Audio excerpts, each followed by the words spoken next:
Ok, donc exercice 5, on continue. On clique sur le petit plus en haut si ce n'est pas déjà fait pour ouvrir une nouvelle modélisation. Ensuite de ça, on peut aller cliquer sur Origine ici pour faire apparaître notre origine. On va cliquer sur le plan du bas, là, donc celui qui correspond au plan XY ici. On pourrait le faire avec n'importe quel autre plan, ça n'a pas vraiment d'importance. Euh, on pourrait toujours le réorienter a posteriori. Dans ce cas-ci, c'est le choix que je fais. Donc, il n'y a pas de contrainte absolue là-dessus, si ça peut vous rassurer. Donc, une fois que le plan est sélectionné, on peut utiliser la touche du clavier R pour activer notre environnement de sketch avec l'outil rectangle qui est déjà activé par défaut. Dans la mesure où est-ce qu'on va dessiner quelque chose qui contient aucun rectangle, on peut appuyer sur échappe pour quitter cette fonction-là. Ensuite de ça, on n'a pas besoin de notre origine en ce moment, donc on peut tout simplement le cacher. Ça va être plus simple comme ça. Ensuite de ça, on va tracer à l'aide de la touche C de notre clavier un cercle. Vous voyez en haut la fonction là, qui s'allume elle-même. On va venir faire un premier cercle à partir de notre origine. Donc vous voyez, je suis centré sur le point qui représente l'origine. Donc ma première forme est ancrée sur ce point-là. Donc est positionnée dans l'espace. C'est ce qu'on veut. C'est, je vous dirais, là, non seulement une bonne pratique, mais un des trucs que je vous oblige à faire, tiens. Ok, on va se tracer un deuxième cercle pour l'intérieur de notre forme. On va aller faire ensuite de ça notre autre cercle ici. Vous voyez que je dimensionne rien pour l'instant. Je fais juste tracer globalement qu'est-ce que je veux faire. On va venir le contraindre ensuite puis le dimensionner. Donc, deuxième cercle, on aimerait ça que ce soit aligné. Donc, j'appuie sur échappe pour quitter mes fonctions et mes sélections. Je vais chercher ma contrainte horizontale verticale. Je clique sur mon point de centre ici et mon deuxième point de centre comme ça. Ils viennent se mettre, viennent s'aligner comme ça sur le même axe. On appuie sur échappe pour quitter notre fonction. Ensuite de ça, on va tracer un cercle, encore une fois, à partir du centre de l'autre cercle qu'on a fait ici.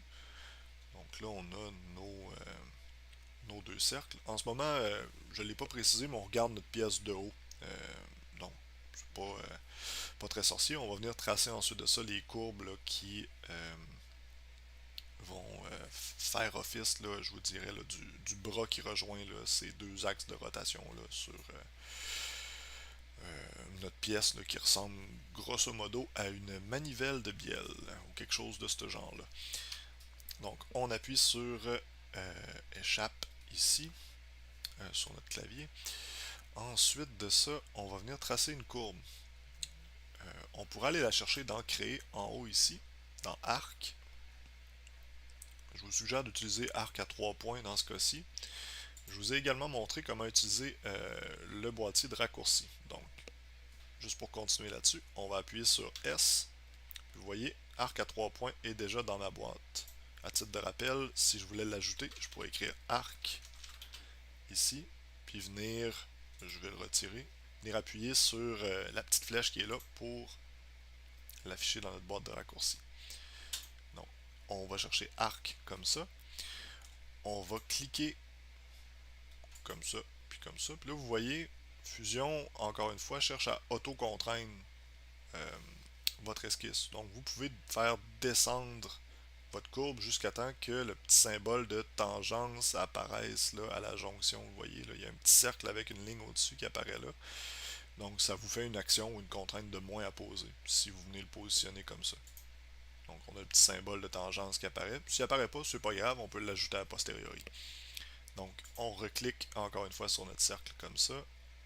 On vient positionner. Là, vous voyez, ils ne sont pas symétriques. C'est pas bien grave. On a deux tangences demi. On va rajouter les autres aussi. Donc, on clique sur notre cercle, sur notre courbe. On a une tangence qui apparaît ici. Et voilà. Donc, une contrainte de type là, tangente comme ça, ce que ça fait, c'est que votre courbe va se prolonger dans la courbe ou la ligne là, à laquelle elle est tangente. Donc ça fait des jonctions qui sont assez fluides, je vous dirais. on appuie sur échappe pour sortir de ça. Maintenant, on aimerait que ces deux lignes-là soient symétriques. On peut faire réapparaître notre origine. Vous voyez, on l'a placé déjà là. Donc, on aurait pu se tracer une ligne de construction pour faire notre ligne de symétrie. Je vais vous montrer une première méthode là, qui utilise les axes de l'origine. Vous pouvez le faire comme ça. Ça fonctionne quand même assez bien. Donc, on va aller chercher notre outil de symétrie en haut ici. On va cliquer dessus. On va sélectionner le premier élément, son opposé si on le regardait dans un miroir par exemple, puis notre axe de symétrie. Dans ce cas-ci, ça va être l'axe qui est ici dans notre origine. On clique comme ça et il devient symétrique. Donc vous voyez le petit symbole qui apparaît comme ça. Si je sors de ma fonction et que je déplace mes lignes comme ça, vous voyez, je suis capable de faire varier ça de façon symétrique. Puis là, en déplaçant, parce qu'il y a des tangences, vous voyez, là, tout bouge ensemble. Donc là, ça serait le bon moment de commencer à dimensionner ça avant que ça devienne un peu chaotique. On aurait pu commencer à le dimensionner aussi plus tôt. Je tiens à le préciser, là, c'est règle générale, on le fait là. On peut commencer à. En fait, on dessine notre géométrie là, de base, puis après ça, on la dimensionne puis on la contraint. Vous pouvez alterner entre les deux, tout dépendant de ce que vous essayez de faire. Si c'est plus simple pour vous, il n'y a pas comment je pourrais ça, là, il n'y a pas d'ordre particulier. Vous remarquerez aussi que en utilisant l'axe de l'origine, cet axe-là a été projeté dans notre esquisse. Donc ça se trouve être une ligne projetée qui apparaît ici. Ok, donc on dimensionne ça. On va appuyer sur D pour dimension. Donc, dimension ici, ou code d'esquisse en fait en français. Puis vous voyez le raccourci, c'est D. On vient sélectionner le centre de notre cercle et l'autre centre comme ça. Sur notre plan, on a 100 mm. Ensuite de ça, dimension externe, comme ça, on a 50 mm. Le trou intérieur, lui, est à 25. Ensuite de ça, on a 25 ici à l'extérieur. Puis là, vous voyez, il est presque à la même dimension que notre autre cercle. Donc là, ce qu'on peut faire, c'est tout simplement bouger notre cercle comme ça pour le déplacer si on ne le voit plus très bien. En cliquant dessus puis en gardant votre bouton de souris enfoncé, vous pouvez, là, à titre de rappel, déplacer vos formes comme ça. Ensuite de ça, le trou à l'intérieur de lui est de 10.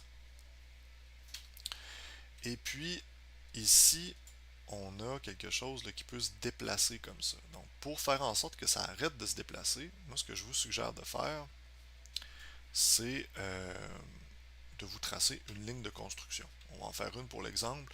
On pourrait utiliser cette ligne-là déjà comme référence aussi pour venir positionner un angle. Vous allez voir dans un instant c'est quoi la stratégie pour venir contraindre ça ici. Mais ça va être plus clair si je prends une ligne de construction que je fais une ligne qui traverse le centre ici comme ça. Donc pour faire une ligne de construction, vous appuyez sur L pour aller sélectionner votre outil de ligne. Et ensuite de ça, dans le type de ligne ici, vous pouvez appuyer sur construction. Comme ça. Donc ça va vous permettre de tracer, je vais en faire une à côté, une ligne pointillée. Donc j'appuie sur échappe pour sortir de la fonction. Les lignes pointillées, contrairement aux lignes pleines, ne vous permettent pas de sélectionner une zone fermée comme ça pour l'extruder. Donc c'est vraiment des lignes de repère qui vous aident à positionner des choses dans l'espace sans que ça devienne des formes qui soient là, disons là, extrudables ou sur lesquelles vous allez pouvoir intervenir directement avec des fonctions comme extruder ou encore révolution. On va supprimer cette ligne-là. Je vais vous montrer quelque chose ici. J'attire votre attention là, sur la palette d'esquisse dans le coin droit. Si j'appuie sur X, je suis capable d'activer ou désactiver le type de ligne que j'utilise. Donc si vous ne voulez pas faire trop d'aller-retour entre les lignes de construction et votre esquisse, vous pouvez utiliser la touche X de votre clavier. Donc j'appuie sur ligne, la touche X est déjà enfoncée, donc je suis en ligne de construction et je vais faire une ligne de centre à centre comme ça.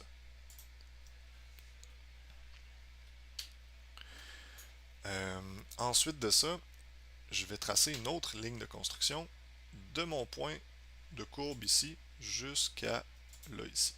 Là, vous voyez, mon X n'était pas sélectionné à ce moment-là. J'ai fait une ligne pleine. C'est pas grave. Je peux cliquer sur ma ligne. Quand elle est en bleu comme ça, je peux appuyer sur X et ça va la convertir en ligne de construction. Ensuite de ça, euh, cette mesure-là n'est pas sur votre plan. C'est mon erreur.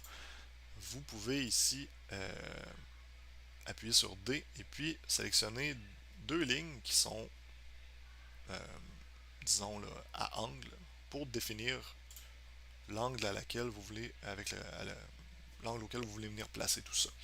Donc, on peut appuyer sur les touches de notre clavier pour écrire 75 et ça va vous donner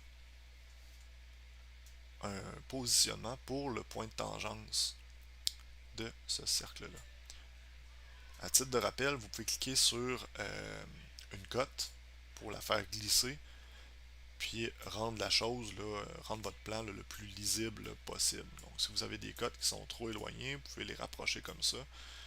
L'idée, c'est de faire quelque chose qui est facile là, à lire. Donc, si vous avez un paquet de cotes superposés, c'est pas l'idéal. Une fois que tout ça c'est fait, l'entièreté de notre esquisse est noire. Donc, on peut passer à la prochaine étape. On va appuyer sur Terminer l'esquisse. Ce qu'on va faire ici, on va venir extruder ça ici de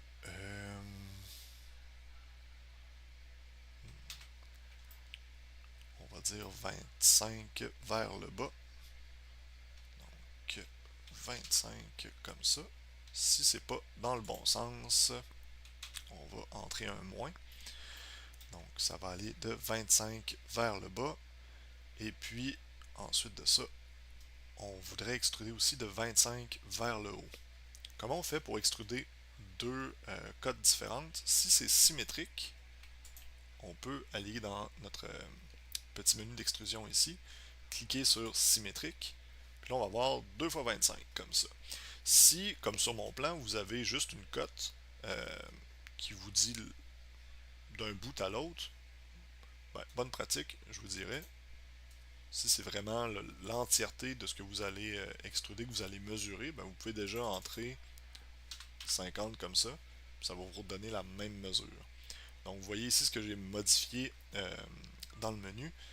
J'ai sélectionné toute la longueur, donc vous voyez la flèche, qu'est-ce qu'elle cote, versus mi-longueur, la première option qu'on a utilisée. La direction est à symétrique actuellement, donc on extrude des deux côtés, puis l'intervalle entre les deux côtés, les deux bouts qu'on a extrudés, est de 50. On va cliquer sur OK. Et par défaut, notre esquisse va se cacher. Fusion pense qu'on a terminé avec. C'est pas le cas. On peut aller l'activer ici de nouveau. On va refaire une extrusion avec le centre qui est ici. Donc ça ici, on va l'extruder à moins 10, comme ça.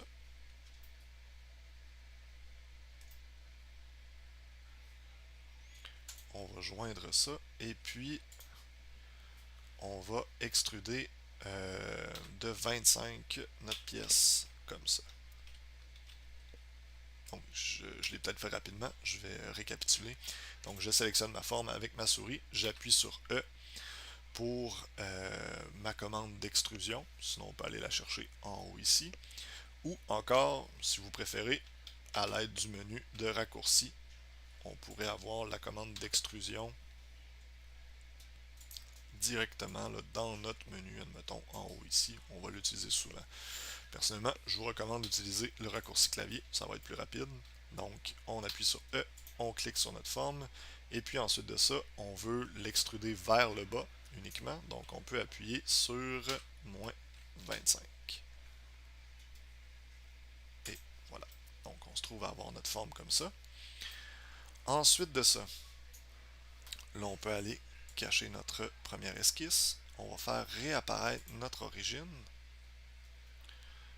Et puis, on peut dézoomer un petit peu, parce que notre plan était, comme vous voyez, il est caché par la face. Donc, en dézoomant, l'origine garde toujours la même taille à l'écran, tandis que votre modélisation, elle, va rapetisser en dézoomant. Donc, vous pouvez sélectionner un plan d'origine qui est difficilement sélectionnable de cette façon-là. Petite stratégie intéressante là, qui va vous faciliter un peu la vie. Donc, on clique sur notre plan ici. On appuie sur R pour faire une nouvelle esquisse. Et là, on peut rezoomer sur notre forme. On va cacher notre origine parce qu'on n'en a plus besoin à ce stade-ci. On va quitter notre fonction en appuyant sur Échappe. On appuie sur S. Et puis, s'il n'est pas déjà dans votre boîte d'esquisse, on peut écrire projection. Donc, projection, c'est ce qui va nous permettre de projeter la géométrie, en fait, les contours de notre forme. Si on clique sur projection comme ça, on peut cliquer sur ce qu'on veut projeter. Donc, ici en bas, dans les fils de sélection, on va pouvoir projeter des arêtes. Vous voyez, il sélectionne des faces ou des arêtes. Si on sélectionne une face, il va projeter cette face-là. OK? Donc, vous remarquerez, il n'a pas fait de ligne. Si je cache le corps, là, il ne fera pas de ligne sur des courbes de cylindre. Fait qu'il projette vraiment juste les faces de la modélisation, c'est-à-dire, dans ce cas-ci, la ligne qui est ici et la ligne qui se trouve à être le bout du cylindre comme ça. Donc, l'idée, c'est qu'il n'y a pas d'arête à un cylindre, donc il ne pourra pas vous projeter une arête qui n'existe pas. En contrepartie, si vous voulez, on va faire un CTRL-Z pour annuler ça. Si vous voulez projeter les contours d'une forme au grand complet, on retourne avec S dans notre menu de raccourci, on clique sur projection, et puis vous voyez ici il y a corps aussi. Donc si on clique sur corps, il va nous projeter les contours du corps.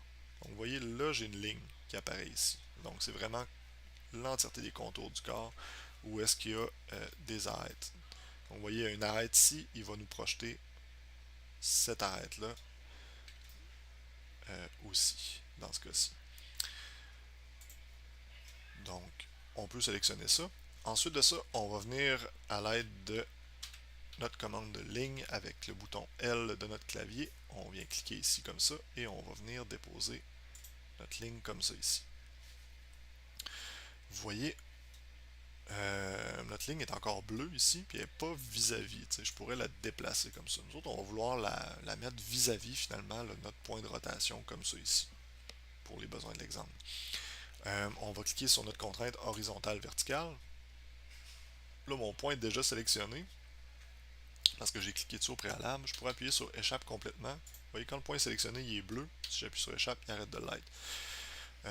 Question de vous le montrer comme il faut. Donc, on clique sur notre fonction, on sélectionne un premier point et un deuxième point, et comme ça, notre ligne est vis-à-vis. En ce moment, je peux la sélectionner pour faire la révolution dont je vous parlais tantôt. On clique sur Terminer l'esquisse, et puis on va tourner un petit peu pour bien voir ce qu'on fait. On va venir sélectionner notre outil de révolution. Avant de procéder, là, vous voyez, j'ai beaucoup de lignes ici qui servent à rien. J'aurais pu venir projeter uniquement le point qui est ici et puis le point de cette face-là pour... ou en tout cas, j'aurais pu venir supprimer aussi. Ça m'aurait pris les lignes qui sont ici aussi. Mais bref, ce que je veux dire, c'est que vous pouvez enlever l'information qui est inutile. Ça va vous permettre de vous retrouver plus facilement là, dans votre modélisation. Donc, on sélectionne ça ici. Notre petite forme qui est là. On va sélectionner notre axe, comme ça. On pourrait aller chercher l'axe de l'origine. Vous pouvez aussi prendre n'importe quoi qui est circulaire, que ce soit la face ou une arête, pour faire la révolution. Pour autant que ce qui est circulaire, ce que vous allez sélectionner, finalement, corresponde à l'axe de révolution que vous cherchez à obtenir. Donc, dans la mesure où est-ce que l'axe de l'origine est le même que celui du cercle, on pourrait cliquer dessus, ça donnerait la même chose. si je le supprime comme ça de ma sélection, puis que je vais chercher la forme externe comme ça, vous voyez, j'obtiens aussi la même chose. Ça n'a pas vraiment d'importance. Ensuite de ça, nous, ce qu'on veut, c'est venir supprimer finalement ce qui ne nous intéresse pas ici. Euh, donc, on va décocher joindre ici pour pas que notre révolution fusionne avec le reste de la pièce. Sinon, ça va être plus difficile de venir enlever ce qui ne nous intéresse pas a posteriori pour garder juste le petit renfort qu'on veut ici. Donc, on décoche joindre, on va cliquer sur nouveau corps et on va cliquer sur OK. Donc, si je vais dans mes corps ici, vous allez voir, j'en ai deux maintenant. J'ai ma soucoupe volante, puis j'ai le début là, de ma pièce aussi. Donc, pour supprimer tout ça, on va aller se mettre en vue de haut comme ça. On va créer un plan sur lequel qu'on va venir poser sur le dessus de notre pièce. La raison pour laquelle je vous fais créer un plan comme ça, c'est que si vous cliquez sur une face pour créer une esquisse, automatiquement Fusion, par défaut, va projeter les contours de cette face-là. Donc la façon de s'en sortir, je vous dirais, c'est de créer un plan sur cette face-là. De cette façon-là, on va pouvoir projeter uniquement ce qu'on veut sur notre esquisse. Dans ce cas-ci, en fait, on projettera rien. Là, on n'aura pas comment je vois ça, les contours qui sont là, qui vont être dans notre esquisse, là, tout simplement. Donc l'idée, c'est de sauver là, quelque chose qui pourrait potentiellement causer problème là, ensuite là, pour ce qui est là, de notre modélisation. Donc ça fait une esquisse qui est plus propre, grosso modo. Ok, donc on va créer notre plan comme ça. On va venir tracer une esquisse avec la touche R de notre clavier sur notre plan. Et on va venir tracer une ligne de référence, comme ça. Pour les besoins de l'exemple, on aura encore pu utiliser l'origine. Donc projeter la ligne là, de l'origine comme on a fait tantôt pour notre axe de symétrie. Cette fois-ci, on trace une ligne, on clique dessus, on la met en ligne de construction parce qu'elle ne nous servira à rien. On peut cacher notre origine, encore une fois. Ça n'a pas d'importance si on le voit ou on ne le voit pas dans ce cas-ci. Et puis, on va tracer deux autres lignes. Comme ça. Et comme ça. On va les rendre symétriques l'une à l'autre. Donc, on va chercher notre contrainte de symétrie. On sélectionne le premier élément, le deuxième qui doit être symétrique, et notre axe de symétrie finalement. Donc, on appuie sur échappe pour sortir de notre fonction. Puis là, vous allez me dire, OK Claude, mais là, on a des lignes bleues. Dans ce cas-ci, on va les paramétrer, mais pas au complet. Vous allez voir, ça n'a pas d'incidence dans ce qu'on va faire.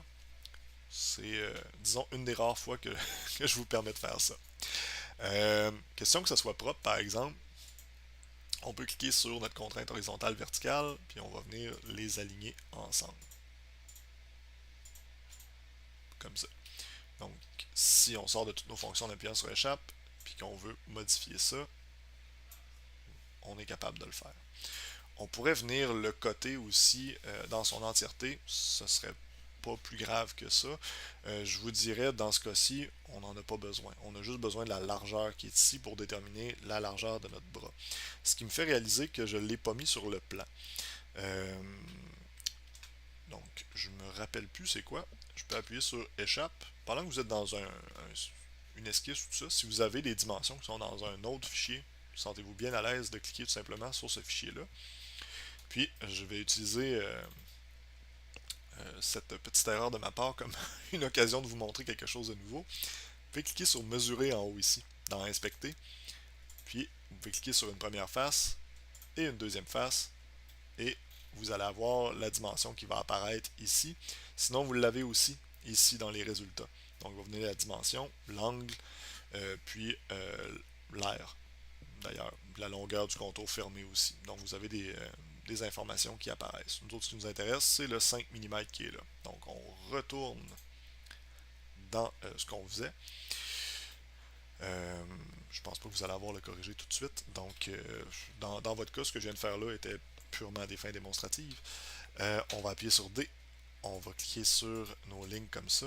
Vous voyez, ça c'est un bon exemple de mauvaise sélection pour faire notre sketch. On va appuyer sur Échappe pour sortir de là.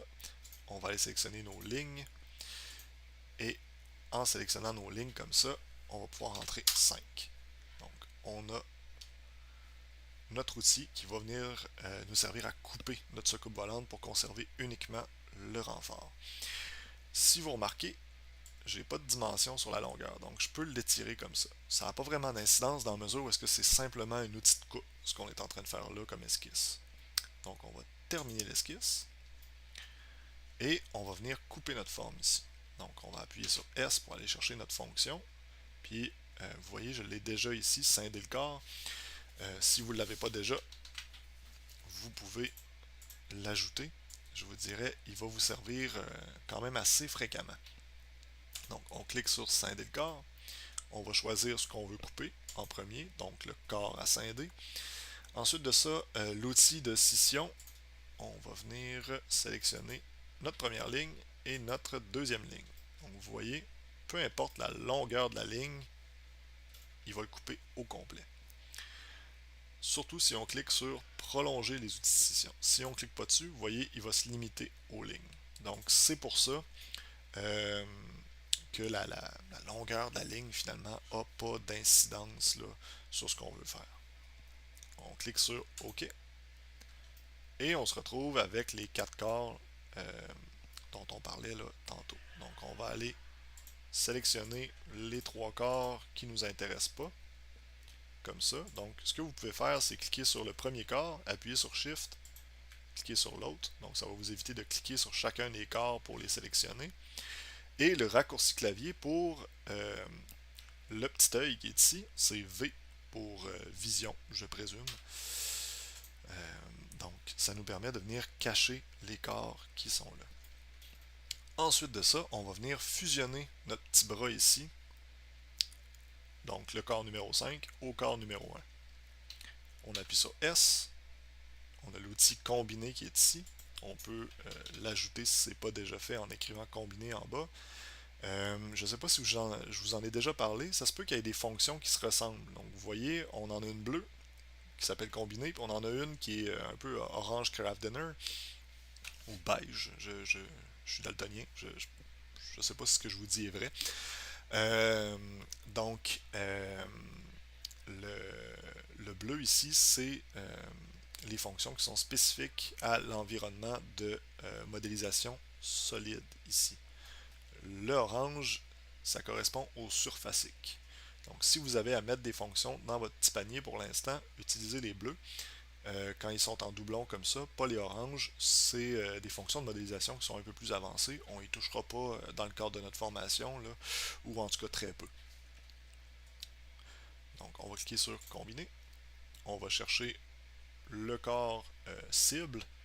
Donc, le premier que vous allez sélectionner, c'est celui auquel vous allez fusionner la deuxième pièce. Donc, si vous, par exemple, cette pièce-là avait des propriétés en termes de couleur ou de matériel, on la sélectionnerait en premier, surtout si celle-là en a pas. Donc, celle-là va adopter les propriétés de cette pièce-là, dans cet ordre-là. Dans ce cas-ci, ça n'a pas vraiment d'importance parce qu'on n'a rien paramétré. Donc ici, vous voyez, il nous propose de couper la forme. C'est pas ce qu'on veut faire. Nous, ce qu'on veut, c'est les fusionner ensemble. Donc, en faisant ça, ça va devenir la même pièce. Vous pouvez décocher, conserver les outils ici. Ce qu'on veut, c'est que celui-là fusionne à celui-là. On ne veut pas le garder en souvenir, grosso modo. Donc, il va disparaître automatiquement avec cette action-là. On clique sur OK. Et vous voyez, le corps 5 a disparu. Il fait maintenant partie du corps 1. Maintenant, on a 3 corps qui servent plus à rien. Question de garder notre navigateur là, le plus propre possible, le plus ordonné possible. On peut cliquer sur nos 3 corps. Encore une fois, on clique sur le premier en gardant Shift enfoncé et on clique sur le deuxième. Donc, comme ça, on fait toute la sélection. On peut cliquer droit ensuite avec notre souris et aller sélectionner retirer. Donc, vous allez avoir trois petites actions qui veulent dire retirer, grosso modo, dans votre arbre de modélisation, et vous vous retrouvez avec un seul corps. Comme je vous l'ai mentionné dans le précédent vidéo, si vous appuyez sur supprimer, il y a des bonnes chances que vous créez une modélisation qui est instable. Je vais vous montrer. Je ne sais pas si ça va le faire dans ce cas-ci. On va l'essayer. On clique droit, on appuie sur supprimer.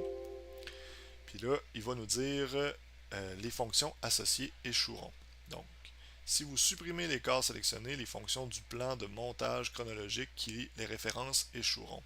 Utilisez plutôt l'option supprimer pour conserver l'historique paramétrique afin de pouvoir restaurer les corps ultérieurement. C'est une mauvaise traduction, je tiens à vous le dire, c'est retirer qui devrait être écrit ici. Donc si je clique sur Delete Anyway, vous voyez mon option de fusion devient rouge et ici ce qu'il me dit c'est que la suppression entraîne les échecs au niveau des fonctions en aval. Donc si je reviens en arrière avec un CTRL Z, je le refais, je resélectionne, je clique sur retirer, on n'a aucun problème avec ça. Donc ça va quand même bien. Maintenant, on a nos congés à faire. Donc on peut sélectionner l'entièreté des pièces là, finalement pour lesquelles on veut faire des congés. Donc on peut sélectionner nos arêtes comme ça. Ça ici, ça ici, ça ici comme ça, ça. Et je pense que c'était 1 mm. Vous m'excuserez encore, visiblement, j'ai pas mis toutes les cotations sur le plan que je vous ai fourni. Donc, on est à 1 mm. Puis vous voyez, j'ai fait exprès de sélectionner celui-là en haut ici. Il nous donne un petit message d'erreur. Si on clique dessus, il va nous dire que c'est impossible de créer un congé ou un chanfrein à la taille demandée. Ça peut se produire aux extrémités qui sont trop petites finalement pour le faire. Si on vient le resélectionner, vous allez voir, et hop, il va produire les autres congés. Donc, si on le resélectionne, il nous donne un message d'erreur. Et normalement, si on clique dessus comme ça, il le fait pas dans ce cas-ci. Je vais recommencer au complet. Il y a un petit bug d'affichage, on ne le voit pas. Normalement, il devrait être rouge. Donc, si on annule, j'appuie sur S, je vais chercher mon outil de congé, dont le raccourci est F. Je clique sur l'entièreté des formes que je souhaite mettre à 1 mm.